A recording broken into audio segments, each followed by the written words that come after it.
ہاتھ ڈالی کہہ دے یا رسول اللہ ماشاء اللہ. اب بائیں ہاتھ بھی اٹھائیں, دونوں ہاتھ اٹھا کر لہرا کر بولے سرکار کی آمد, سرکار کی آمد.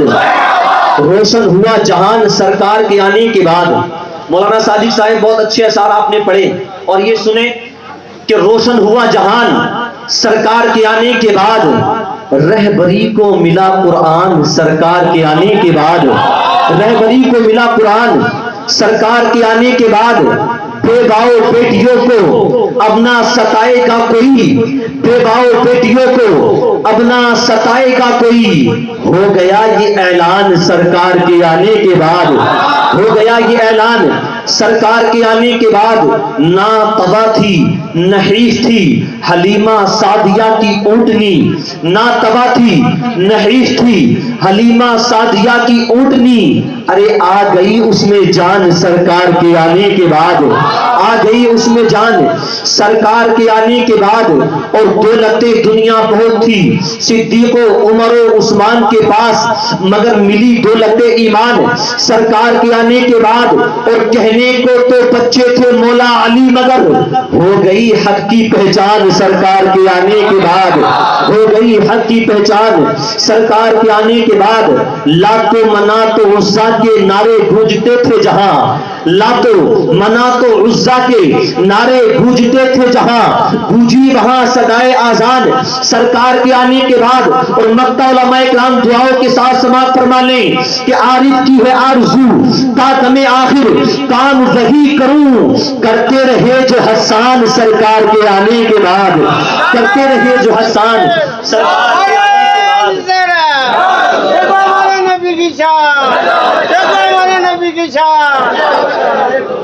اب بیٹھ جائیں آپ, چند باتیں مجھے بتانی ہیں. کئی روز سے آپ کا یہ پروگرام چل رہا ہے, مجھے نہیں پتا آپ نے کتنی باتیں سن لی. ہو سکتا ہے میں سنی سنائی باتیں بتاؤں, لیکن میرے مصطفیٰ کا ذکر ہے جتنی بار کیا جاتا ہے اتنی بار تازہ ہی لگا کرتا ہے. پہلی بات میں آپ کو یہ بتاؤں گا کہ ملک تو بہت سے تھے, لیکن اللہ نے اپنے محبوب کے لیے ملک عرب ہی کو کیوں چنا؟ شہر تو بہت سے تھے, لیکن اللہ نے اپنے حبیب کی آمد کے لیے شہر مکہ کو ہی کیوں چنا؟ دوسری بات ایک میں آپ کو یہ بتاؤں گا کہ حضور جس قبیلے میں پیدا ہوئے اس کو قبیلہ قریش کہا جاتا ہے. قبیلہ قریش کیوں کہا جاتا تھا یہ میں آپ کو بتاؤں گا. آپ کے پردادا کا نام جن کا اصل نام عمر تھا لیکن ان کو ہاشم کہا جاتا ہے, ہاشم کیوں کہا جاتا ہے یہ میں آپ کو بتاؤں گا. حضور کے دادا جن کا اصل نام شیبہ تھا لیکن ان کو عبد المطلب کہا جاتا ہے, عبد المطلب کیوں کہا جاتا ہے یہ میں آپ کو بتاؤں گا. اور اس کے بعد انشاءاللہ حضور کی پیدائش کے کچھ حالات آپ کو سناؤں گا. اب میں نے آپ کے سامنے باتیں رکھ دی ہیں جو مجھے کرنی ہے. اب آپ ذہن کو کشادہ کریں اور اپنی توجہات بالکل میری طرف رکھیں. موبائل وغیرہ اگر ہاتھوں میں ہے تو آپ جیب میں رکھ لیں, باتیں نہ کریں. کچھ لوگ ایسے ہوتے ہیں کہ ان کا دل اچھی محفلوں میں لگتا ہی نہیں. ہاں, موبائل کی اسکرین پہ گندی گندی تصاویر دیکھ کر پوری رات گزار دیا کرتے ہیں. کانوں میں ایئر فون لگا کر گانوں کی دھنوں پر پوری رات تھرکتے رہتے ہیں. لیکن ایسی محفلوں میں گھنٹہ تو گھنٹہ بیٹھنا ان کے لیے دشوار ہو جایا کرتا ہے. ایک شاعر نے کہا تھا نہ گلشن میں نہ بہاروں میں مزہ ملتا ہے, جو مدینے کے دلکش نظاروں میں مزہ ملتا ہے. لوگ بہلاتے ہیں دل کو گیت سے گانوں سے, مگر ہم کو قرآن کے پاروں میں مزہ ملتا ہے, ہم کو قرآن کے پاروں میں مزہ ملتا ہے. میرے عزیزو, شہر ملک تو بہت سے ہیں لیکن اللہ نے اپنے حبیب کے لیے ملک عرب کو کیوں چنا؟ تو پہلے آپ یہ سمجھ لیں کہ بیماری جہاں زیادہ ہوتی ہے علاج پہلے وہیں کیا جاتا ہے.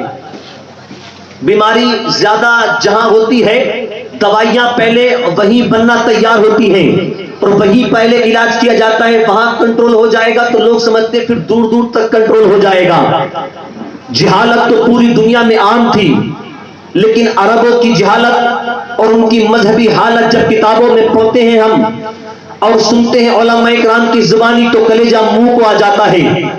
عربوں کی مذہبی حالت یہ تھی, ایک طبقہ ایسا تھا جو وجود باری تعالیٰ کا ہی انکار کیا کرتا تھا. وہ کہتا ہے زندگی اور موت اللہ نہیں دیتا, بلکہ جو کچھ بھی ہوتا ہے یہ سب کچھ زمانے کی کارستانی ہے, ہم خود ہی مرتے ہیں. ہم خود ہی جیتے ہیں. اللہ تعالیٰ کے اختیار میں یہ نہیں کہ وہ زندگی دے, اس کے اختیار میں یہ نہیں کہ وہ موت دے. یہ جینا مرنا سب زمانے کی کارستانی ہے. قرآن کریم میں ان کا ذکر کیا گیا, وَقَالُوا مَا هِيَ إِلَّا حَيَاتُنَا الدُّنْيَا نَمُوتُ وَنَحْيَا وَمَا يُهْلِكُنَا إِلَّا الدَّهْرُ. اس کو دہریہ طبقہ کہا جاتا تھا. ایک طبقہ وہ تھا جو وجود باری تعالیٰ کو تو مانتا تھا, لیکن وہ یہ کہتا تھا کہ حشر و نشر, سزا اور جزا یہ کوئی چیز نہیں. یہ کیسے ہو سکتا ہے کہ انسان مر جائے, پھر اس کی ہڈیاں ریزہ ریزہ ہو جائیں, انسان گل جائے, سڑ جائے, اس کی ہڈیاں بوسیدہ ہو جائیں. پھر یہ کیسا ہو سکتا ہے کہ مرے ہوئے انسان کی ہڈیوں کو دوبارہ اکٹھا کیا جائے اور اس کو زندہ کیا جائے, اس سے حساب لیا جائے. حضرات اس کا بھی ذکر, اس کی ترغیب میں قرآن کریم کی آیت نازل ہوتی ہے, قُلْ يُحْيِيهَا الَّذِي أَنشَأَهَا أَوَّلَ مَرَّةٍ. حضرات ان کو, یہ وہ لوگ تھے جو حشر و نشر, سزا اور جزا کا انکار کیا کرتے تھے, اور ایک طبقہ ایسا تھا جو وجود باری تعالیٰ کو بھی مانتا تھا, حشر و نشر اور سزا اور جزا کو بھی مانتا تھا, لیکن پیارے آقا صلی اللہ تعالی علیہ وسلم کی نبوت کا انکار کیا کرتا تھا. وہ لوگ کہتے ہیں کہ محمد نبی نہیں ہے. اگر محمد نبی ہوتے تو وہ کھاتے نہیں, اگر محمد نبی ہوتے تو وہ پیتے نہیں, اگر محمد نبی ہوتے تو وہ شادی نہیں کرتے, اگر محمد نبی ہوتے تو وہ لوگوں کے ساتھ معاملات نہیں رکھتے, اگر محمد نبی ہوتے تو وہ بازار نہیں کرتے. ان کی نظر میں نبی ہونے کے لیے فرشتہ ہونا ضروری تھا. یہ تو ان کی مذہبی حالت ہوئی.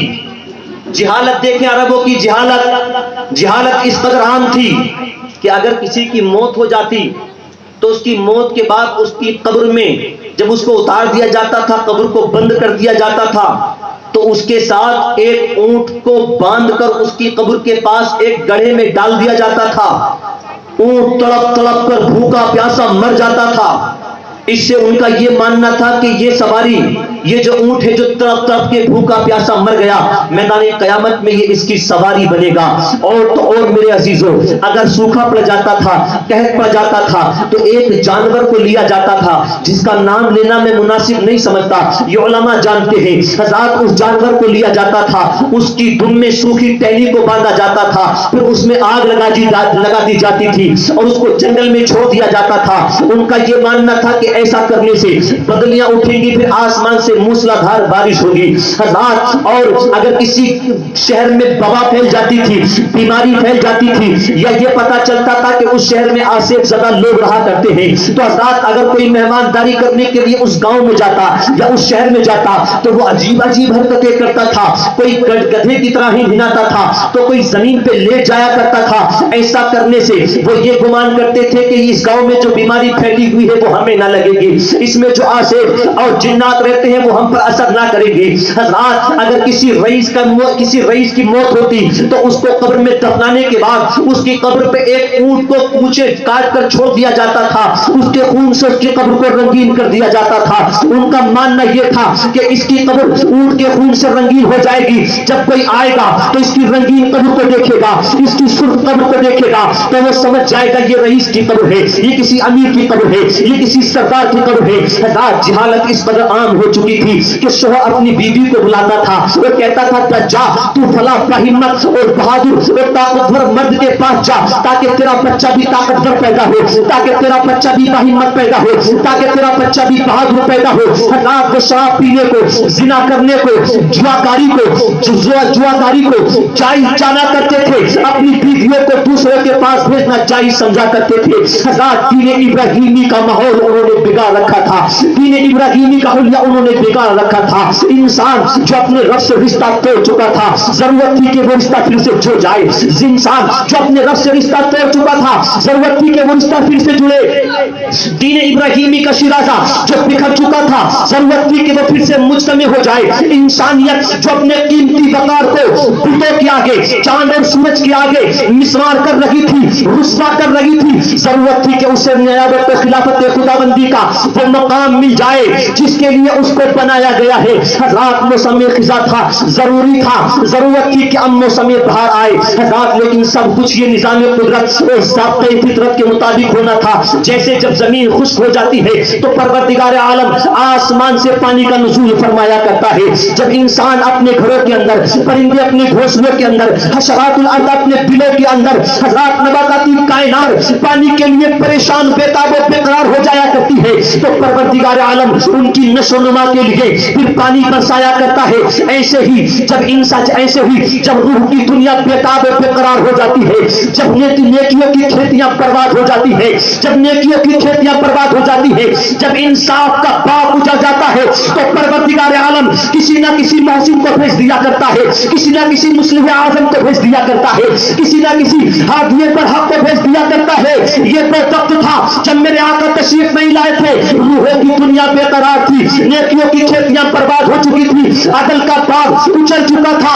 آخرکار وہ تاریخ آ جاتی ہے، ربیع الاول کی 12 تاریخ ہے، پیر کا دن ہے، صبح کے وقت میں آمنہ کا لال بن کے رب کا محبوب اس دنیا کے اندر تشریف لایا تھا، میرے آقا کا آنا تھا۔ پھر کیا تھا؟ ایک عرب نے آدمی کا بول بالا کر دیا، خاک کے سبوں کو ہمدوشوں سے کیا کر دیا، خود نہ تھے جو راہ پر اوروں کے ہادی بن گئے۔ ارے کیا نظر تھی جس نے مردوں کو مسیحا کر دیا۔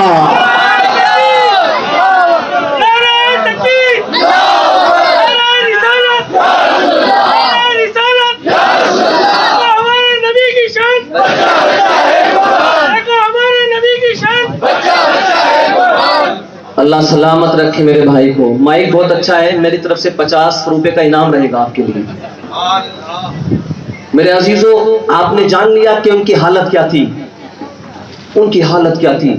بتائیں تم میں سے کوئی ایسا ہے جو اپنی بیوی سے کہے کہ فلاں مرد کے پاس جا؟ اس دور میں ایسا ہوتا تھا، چوراہوں پر محفلیں سجا سجا کر شراب پیا کرتے تھے وہ لوگ۔ اب دوسری بات یہ کہ شہر مکہ کو ہی کیوں چنا گیا میرے نبی کی آمد کے لیے؟ میں توجہ چاہوں گا، میرے بڑے بھائی قاری نسیم اختر صاحب اللہ تشریف فرمائیں، ان کی بڑی دعائیں، بڑی شفقتیں، بڑی محبتیں میرے ساتھ ہیں، مولا تعالیٰ حضرت کی عمر میں خیر و برکت عطا فرمائے۔ شہر مکہ کو ہی کیوں چنا گیا میرے نبی کی آمد کے لیے؟ تو مکہ جس جگہ واقع ہے، شہر مکہ جس زمین میں ہے، جس زمین کا نام مکہ ہے، وہ زمین اگر پوری زمین کو ناپا جائے تو مکہ زمین کے بیچوں بیچ میں نظر آتا ہے۔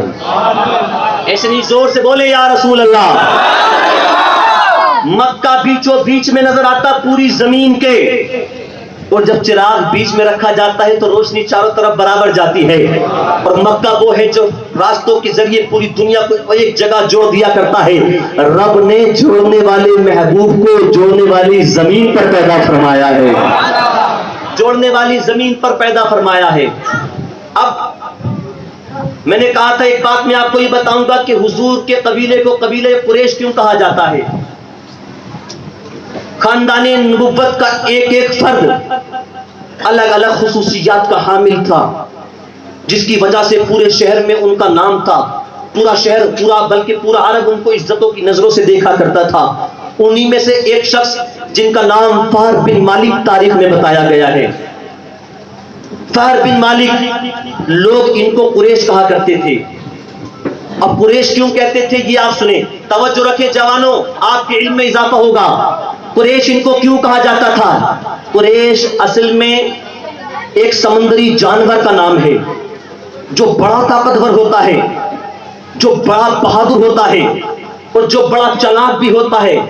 اپنی چالاکی، اپنی بہادری اور اپنی طاقت کے بلبوتے پر وہ تمام سمندری جانوروں کو کھا ڈالتا ہے، وہ تمام جانوروں پر غالب رہتا ہے، کبھی مغلوب نہیں ہوتا۔ اس لیے اس کو قریش کہا جاتا ہے، سب سے طاقتور ہے۔ فہر بن مالک بھی قبائل عرب میں سب سے زیادہ طاقتور تھے اور وہ تمام پر غالب رہا کرتے تھے، اس لیے ان کو قریش کہا جاتا تھا۔ قریش، اور انہی کی نسبت سے میرے مصطفیٰ کے خاندان والوں کو قریشی یا قریش کہا جاتا ہے۔ پتہ چلا جس طرح سے آمنہ کا لال نبیوں میں بے مثال ہے، ایسے ہی میرے نبی کا قبیلہ قبیلوں میں بے مثال ہے، ایسے ہی میرے نبی کا قبیلہ قبیلوں میں بے مثال ہے۔ اور سنیں، میرے نبی کے پردادا جن کا اصل نام عمر ہے، لیکن ان کو ہاشم کہا جاتا تھا۔ ہاشم کیوں کہا جاتا تھا یہ آپ ملاحظہ فرمائیں۔ ایک شخص جن کا نام کلاب بن مرہ، کلاب بن مرہ کے دو بیٹے، ایک کا نام زید اور دوسرے کا نام زہرہ، اور جن کا نام زہرہ ہے ان کو کلاب بن قصی بھی کہا جاتا ہے۔ کلاب بن قصی کے ایک بیٹے جن کا نام عبد مناف کے 4 بیٹے، جن میں سے ایک کا نام عبد الشمس، ایک کا نام مطلب، ایک کا نام نوفل اور ایک کا نام عمر تھا جن کو ہاشم کہا جاتا ہے۔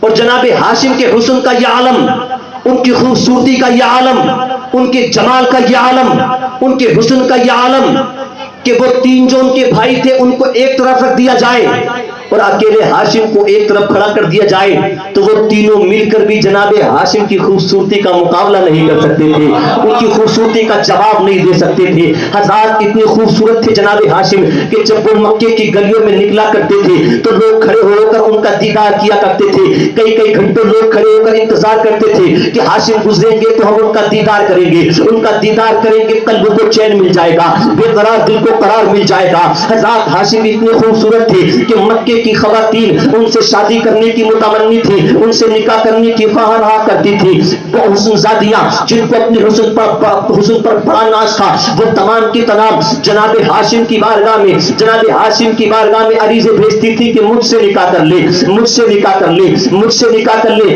حسن میں ان کا جواب نہیں، خوبصورتی میں ان کا جواب نہیں، حضرات ان کی پیشانی کا جواب نہیں، ان کی رفتار کا جواب نہیں، ان کی گفتار کا جواب نہیں۔ یہی ہاشم ایک مرتبہ ملک شام کے سفر کے لیے جب اپنے گھر سے نکلے تو حضرات یثرب میں پہنچے، جس کو آج مدینہ کہا جاتا ہے۔ حضرات یثرب میں جب پہنچے دیکھا مارکیٹ لگی ہوئی ہے، مارکیٹ سجی ہوئی ہے، لوگ دکانوں پر کھڑے ہوئے گاہکوں کو آوازیں دے دے کر بلا رہے تھے۔ ایک دکان کے اندر جناب ہاشم کی نگاہ پڑی، دیکھا اس میں ایک خاتون ہے جو نہایت ہی پارسا نظر آ رہی ہے، نہایت ہی شریف نظر آ رہی ہے، باپردہ نظر آ رہی ہے۔ جناب ہاشم نے اپنے دوستوں کے ذریعے اس خاتون کے پاس نکاح کا پیغام بھجوایا، ان سے کہو جا کر کے مجھ سے نکاح کر لے۔ حضرات جب نکاح کا پیغام اس خاتون تک پہنچا، وہ خاتون جس کا نام تاریخ میں سلمہ کہا گیا ہے، جب سلمہ کے پاس جناب ہاشم کا پیغام پہنچا تو سلمہ نے کہا تھا میں ایک مرتبہ بیوہ ہو چکی ہوں، اب دوبارہ شادی کرنے کا ارادہ نہیں رکھتی، ایک مرتبہ میرا دل ٹوٹ چکا ہے، اب دوبارہ صدمہ برداشت کرنے کی طاقت میرے اندر لگی ہے، میں دوبارہ شادی نہیں کروں گی۔ تو ان کی سہیلیوں نے کہا تھا سلمہ جانتی ہو، سلمہ جانتی ہو پیغام کس کا آیا ہے؟ یہ اس کا پیغام آیا ہے، اس کا پیغام آیا ہے جس سے شادی کرنے کے لیے مکے کے بڑے بڑے سرداروں کی بیٹیاں بے قرار رہا کرتی ہیں، یہ اس کا پیغام آیا ہے۔ وہ عورتیں جن کو اپنے حسن پر بڑا ناز ہے وہ ان کے قدموں میں اپنے دل کو بچھایا کرتی ہے، یہ اس کا پیغام آیا ہے جس کے قدموں میں حسن زادیوں نے اپنے دلوں کو بچھایا ہے۔ تو نصیب والی ہے، بڑے مقدر والی ہے کہ ہاشم نے تیرے پاس نکاح کا پیغام بھیجا ہے۔ جب سہیلیوں نے اتنا کہا تو شادی کرنے کے لیے تیار ہو گئی، نکاح کرنے کے لیے تیار ہو گئی۔ نکاح ہوا، پھر 9 مہینے کے بعد ایک بیٹا ایسا پیدا ہوتا ہے، ایک بیٹا ایسا پیدا ہوتا ہے جس کے بال پیدائشی سفید تھے۔ یہاں بڑھاپے میں آ کر لوگوں کے بال سفید ہوا کرتے ہیں، اگر جوانی میں کسی کے بال سفید ہو جائے تو لوگ کہا کرتے اس پہ کوئی بڑھاپا آ گیا، لیکن ہاشم کے گھر جو بیٹا پیدا ہوا تھا، ہاشم کے گھر جو بیٹا پیدا ہوا تھا اس کے بال سفید تھے تو لوگوں نے کہا ہاذا شیبہ، ہاذا شیبہ، ہاذا شیبہ، یہ تو بوڑھا ہے، یہ تو بوڑھا ہے۔ بس اسی دن سے ان کے بیٹے کا نام شیبہ رکھ دیا گیا۔ ابھی نہیں سنتے رہے خاموشی کے ساتھ، بات رہ گئی جناب عمر کو ہاشم کیوں کہا گیا یہ بھی تو میں آپ کو بتا دوں۔ ہاشم کے بیٹے کی بات آ گئی لیکن پہلے بابا کی بات سن لیں، حضور کے پردادا کی بات سن لیں اور پورا مجمع دونوں ہاتھوں کو اٹھا کر کہہ دو یا رسول اللہ۔ ماشاءاللہ بہت اچھا مجمع ہے۔ ہاشم آپ کو اس لیے کہا جاتا ہے، اصل نام تھا عمر، یاد کر لیں۔ ہاشم اس لیے کہا جاتا ہے کہ مکے میں ایک مرتبہ قحط پڑ گیا، سوکھا پڑ گیا مکے میں، لوگ دانے دانے کے لیے بے قرار و بے تاب و بے چین تھے، لوگ بوند بوند کے لیے ترس رہے تھے، فاقے کر رہے تھے، لوگ جانوروں کے تھن خشک ہو چکے تھے۔ تو جناب عمر ملک شام گئے اور ملک شام سے روٹیاں خرید کر لائے، روٹیاں، اور پھر مکے میں لا کر روٹیوں کا چورا کیا اور پھر اس کو اونٹ کے سالن میں ملایا، اور ملانے کے بعد پورے مکے میں جو لوگ بھوک کے مارے ترس رہے تھے ان لوگوں کو کھلایا۔ ہاشم کا لغت میں اگر آپ معنی دیکھیں گے تو معنی بھی ہوتا ہے روٹی کا چورا کرنے والا۔ حضرات انہوں نے پورے مکے کو بھوک مری کے عالم میں روٹی کا چورا کر کے کھلایا تو جناب عمر کو لوگوں نے ہاشم کہنا شروع کر دیا۔ جناب عمر کو لوگوں نے ہاشم کہنا شروع کر دیا۔ اسی ہاشم کے گھر ایک بچہ ایسا پیدا ہوا جس کا پیدائشی بال سفید تھے، حسن میں ان کا جواب نہیں، خوبصورتی میں ان کا جواب نہیں، ان کی رفتار کا جواب نہیں، ان کی گفتار کا جواب نہیں. لوگ اکٹھا ہو کر دیکھنے آتے تھے. دیکھو سفید بالوں والے بچے کو دیکھنے چلتے ہیں، اس بچے کو دیکھنے چلتے ہیں جو بڑا خوبصورت ہے. لوگ قطاریں لگا کر دیکھا کرتے تھے. جب یہی شیبہ جن کا نام شیبہ رکھا گیا تھا، جب یہ 7 سال کے ہو گئے، تو 7 سال کی عمر میں مدینے کے کچھ لوگ، جس کو اس وقت یثرب کہا جاتا تھا، وہ لوگ شکار کے لیے لے کر گئے. محلے کے لوگ شکار کے لیے لے کر گئے. حضرات جب تیر چلانا شروع کیا شکار کی طرف، تو جو بڑے لوگ ساتھ تھے، جو بڑا تیر انداز اپنے آپ کو جانا کرتے تھے، جن کے نشانے کا شورا دور تک تھا، وہ لوگ جب تیر چلاتے تھے تو نشانہ تیر ٹھکانے پر نہیں لگتا تھا، تیر شکار کے جا کے نہیں لگتا تھا. لیکن 7 سال کا شیبہ جب تیر چلاتا تھا تو تیر ٹھکانے پر جا کر لگا کرتا تھا.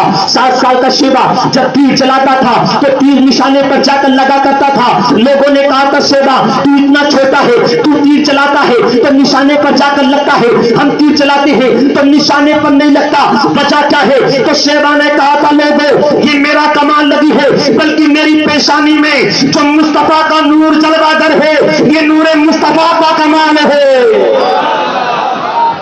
یہ مصطفیٰ کے نور کا کمال ہے. ایک جملہ اور غور سے سنا کرو بات کو. ایک جملہ میں نے کیا بولا کہ مدینے سے گئے تھے. اب کچھ لوگ جن کے مطالعے سے یہ بات نہ گزری ہوگی وہ کہیں گے کہ جناب شیبہ تو مکے کے تھے تو مدینے میں کیا کر رہے تھے؟ تو جناب سلمہ کا جب نکاح ہوا تھا تو وہ مدینے میں ہی رہ گئی تھی، اور جناب ہاشم سفر کے لیے گئے تھے، وہیں پر ان کا انتقال ہو گیا تھا. انتقال کے بعد وہ مدینے میں ہی رہیں، جس کو اس وقت یثرب کہا جاتا تھا.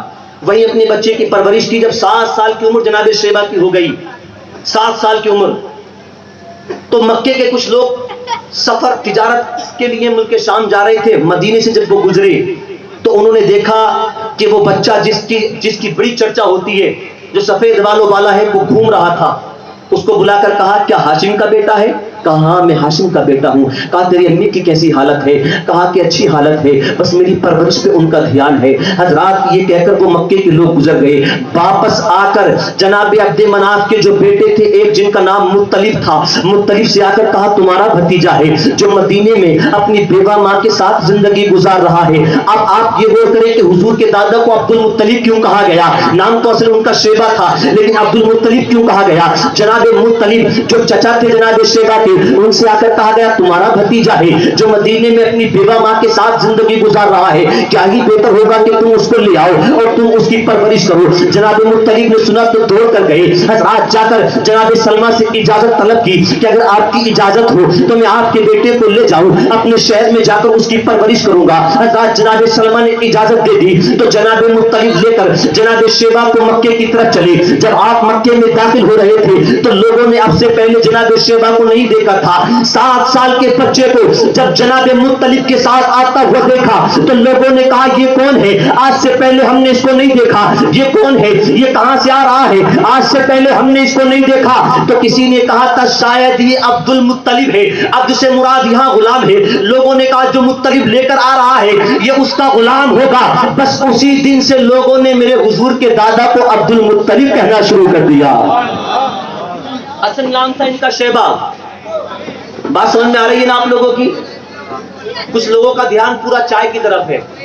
چائے انشاءاللہ آپ تک پہنچے گی. ابھی آپ عشق رسول کا جام پیجئے. ایک شعر سنا دو اگر اجازت ہو تو. اگر کچھ لوگ تو مونڈی بھی نہیں ہلا رہے ہیں، اگر وہ نہیں بھی ہلائیں گے تب بھی میں شعر سنا کے رہوں گا، کیونکہ جو لوگ بول رہے ان کا بولنا ہی کافی ہے. اگر سننا چاہتے ہیں تو جن لوگوں کے ہاتھ میں چائے نہیں ہے وہ لوگ ہاتھ اٹھا کر کہیں یا رسول اللہ. چائے والے لوگ ہاتھ نہ اٹھائیں ورنہ کمیٹی والوں کا نقصان ہو جائے گا. ایک شاعر نے کہا تھا چائے کی پیالی میں تھوڑی سی مٹھاس، اس سے زیادہ تمہیں کیا مل جائے گا؟ جام عشق نبی پیجئے جنتی مزہ مل جائے گا. جام عشق نبی پیجئے جنتی مزہ مل جائے گا. بس آپ میرے طرف توجہ رکھیں. حضرات جناب عبد المطلب جو میرے حضور کے دادا جان تھے، بڑے زاہد بڑے عابد تھے. بچپن ہی سے آپ اللہ تبارک و تعالیٰ کی ڈٹ کر عبادت کیا کرتے تھے. کھانا اور پانی لے کر غار ہرا میں چلے جایا کرتے تھے، اور غار ہرا میں جانے کے بعد کئی دن تک عبادت کرتے رہا کرتے تھے. حضرات اللہ کے دھیان میں گوشہ نشینی اختیار کرنا ان کو بہتر لگتا تھا. وہ لڑکیوں کو زندہ دفن ہونے کی کھل کر مذمت کیا کرتے تھے. وہ شراب پینے کو ناجائز سمجھتے تھے, وہ شراب پینے کو حرام سمجھتے تھے, وہ زنا کرنے کو حرام جانتے تھے. حضرات یہی وہ شخص ہے جن کو خانہ کعبہ کا متولی بھی بنایا گیا. یہی عبد المطلب ہے. ایک روز چارپائی پہ لیٹے ہوئے ہیں, خواب میں کوئی کہنے والا کہہ رہا تھا عبد المطلب صبح کو اٹھنا اور اٹھنے کے بعد زمزم کی کنویں کو جو لوگوں نے پاٹ دیا ہے, جو لوگوں نے بند کر دیا ہے, لوگوں نے جو مٹا دیا ہے, اس مقام پر جانا اور جانے کے بعد اس کو دوبارہ کھولنا, زمزم کے کنویں کو دوبارہ تم چالو کر دینا. جناب عبد المطلب نے جب یہ خواب دیکھا تو اٹھنے کے بعد حضرات اسی مقام پر پہنچے جس کی نشاندہی خواب میں کی گئی تھی. حضرات کنویں کو کھودنا شروع کیا تو دوسرے قبائل کے لوگ مانے آ گئے, رکاوٹ بن گئے, ان کو روکنے کی کوشش کی. حضرات جناب عبد المطلب نے جب لوٹ کر دیکھا تو پیچھے کوئی نہیں کھڑا تھا, کوئی سپورٹر نہیں تھا. اس وقت جناب عبد المطلب نے پروردگار عالم کی بارگاہ میں دعا کی, اے پاک پروردگار عالم, آج میں کنواں کھودنے کے لیے آیا ہوں تو لوگ روکنے کے لیے آ گئے. آج میرا سپورٹر کوئی نہیں ہے, آج میرا ساتھ دینے کے لیے کوئی نظر نہیں آ رہا ہے. اے پاک پروردگار عالم, تو مجھے 10 بیٹے عطا فرما دے تاکہ میں دشمنوں کا مقابلہ کر سکوں. حضرات جناب عبد المطلب پروردگار عالم کی بارگاہ میں عرض کرتے, پروردگار عالم تو مجھ کو 10 بیٹے عطا فرما دے. اگر تو مجھ کو 10 بیٹے عطا فرما دے گا تو میں ان 10 میں سے ایک بیٹے کو تیری راہ میں قربان کر دوں گا. ایک بیٹے کو تیری راہ میں قربان کر دوں گا. جناب عبد المطلب نے جب یہ دعا مانگی تو پروردگار عالم نے قبول فرما لی. پروردگار عالم نے قبول فرما لی. آپ کو 10 بیٹے عطا فرما دیے. ایک روایت میں ہے کہ 11 بیٹے عطا فرما دیے. اور سب کے سب جوان ہوئے. جب سب بیٹے جوان ہو گئے تو پھر خواب نظر آیا, عبد المطلب تم نے وعدہ کیا تھا نا, تم نے نظر مانی تھی نا کہ ایک بیٹے کو اللہ کی راہ میں قربان کروں گا. اب وقت آ گیا ہے کہ ایک بیٹے کی قربانی دو. جناب عبد المطلب بیدار ہوئے اور بیدار کرنے کے بعد اپنے سارے بیٹوں, بیدار ہونے کے بعد اپنے سارے بیٹوں کو جمع کیا اور جمع کرنے کے بعد کہا, میرے بیٹوں, میں نے خواب دیکھا ہے, میں نے بہت دنوں پہلے ایک منت مانی تھی. اب خواب میں مجھ سے کہا گیا ہے کہ وہ اپنی نظر پوری کرو. میں نے منت یہ مانی تھی کہ ایک بیٹے کی قربانی دوں گا. میرے بیٹوں, آج وہ وقت ہے کہ تم میں سے کسی ایک کو قربان کرنا ہوگا. بیٹے کیسے خوش وقت بیٹے تھے, بیٹے کیسے والد کے فرما بردار بیٹے تھے. تمام کے تمام نے ہاتھ کھڑے کر دیے, بابا میں بھی تیار ہوں, میں بھی تیار ہوں, میں بھی تیار ہوں. آج تو فون کاٹنے کے لیے تیار نہیں ہے بیٹا اپنے باپ کے کہنے سے. اگر بات چل رہی ہے فون پہ, والد کہنے لگے بیٹے مجھے اس کام کی ضرورت ہے, کہتے ہو رک جاؤ, دوست سے بات چل رہی ہے. اپنے سگے باپ کے کہنے پر فون کاٹنے تیار نہیں آج کے جوان. ایک بوڑھا باپ چارپائی پہ لیٹ کر ساری رات کھانس کھانس کے گزار دیتا ہے. جوان بیٹا قریب میں لیٹا ہوا ساری رات گانے سنتا رہا. ایک وقت توفیق نہیں ہوتی کہ اٹھ کر پوچھ لے میرے والد گرامی, سارے لوگ تو بستروں کی خوراک بن چکے ہیں لیکن تمہیں نیند نہیں آ رہی ہے, وجہ کیا ہے؟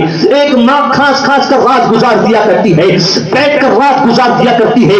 جوان بیٹی کو توفیق نہیں ہوتی کہ اٹھ کر پوچھ لے, اے ماں تو وہ ماں ہے جب میں پریشان ہوتی تھی تو مجھے سینے سے لگا کر ساری رات بیٹھ کر گزار دیا کرتی تھی. آج تجھے نیند نہیں آ رہی ہے, وجہ کیا ہے؟ لیکن تمہیں تو صرف ایک ہی دھن ہے, موبائل. کوئی پب جی میں لگا پڑا ہے, کوئی فیس بک میں لگا پڑا ہے, کوئی واٹس ایپ میں لگا پڑا ہے, اور پتہ نہیں کیا کیا خرافات. ساری رات پھر صبح کو سوتے رہیں گے 10 بجے تک, صبح کو سوتے رہیں گے. جناب عبد المطلب نے جب کہا کہ ایک کو قربان ہونا ہے تم میں سے تو سب کے سب آگے آئے. عبد المطلب کہتے نہیں, ایسے نہیں, بلکہ سب کے نام کی پرچیاں بنائی جائیں گی اور پرچیوں میں سے پھر ایک پرچی اٹھائی جائے گی, جس کا نام آئے گا اس کو قربان کیا جائے گا. حضرات سب کے نام لکھ لیے گئے, پرچیاں ڈالی گئیں, اور پھر جب پرچیوں میں سے ایک پرچی کو اٹھایا گیا تو جناب عبداللہ کا نام آتا ہے. جیسے ہی عبداللہ کا نام آیا, جناب عبد المطلب قربان گاہ کی طرف لے کر جناب عبداللہ کو پڑھنے لگے. حضرات عبداللہ وہ ہے جو میرے نبی کے والد گرامی ہیں, جو میرے نبی کے والد گرامی ہیں. جب عبداللہ کو لے کر قربان گاہ کی طرف پڑھ رہے تھے تو سارے بھائی آگے کھڑے ہو گئے, ہاتھ جوڑ کر کہتے ہیں بابا عبداللہ کو نہ لے کر جاؤ, عبداللہ ہم میں سب سے زیادہ خوبصورت ہے, عبداللہ کو دیکھ کر ہی تو ہم کھانا کھایا کرتے ہیں, عبداللہ کو دیکھ کر ہی تو ہمارے بے قرار دلوں کو قرار ملا کرتا ہے, عبداللہ کو دیکھ کر ہی تو ہمارے بے چین دلوں کو چین ملا کرتا ہے. بابا عبداللہ کو نہ لے کر جاؤ. بھائیوں کو تو چھوڑیے, شہر مکہ کے بہت سے لوگ آ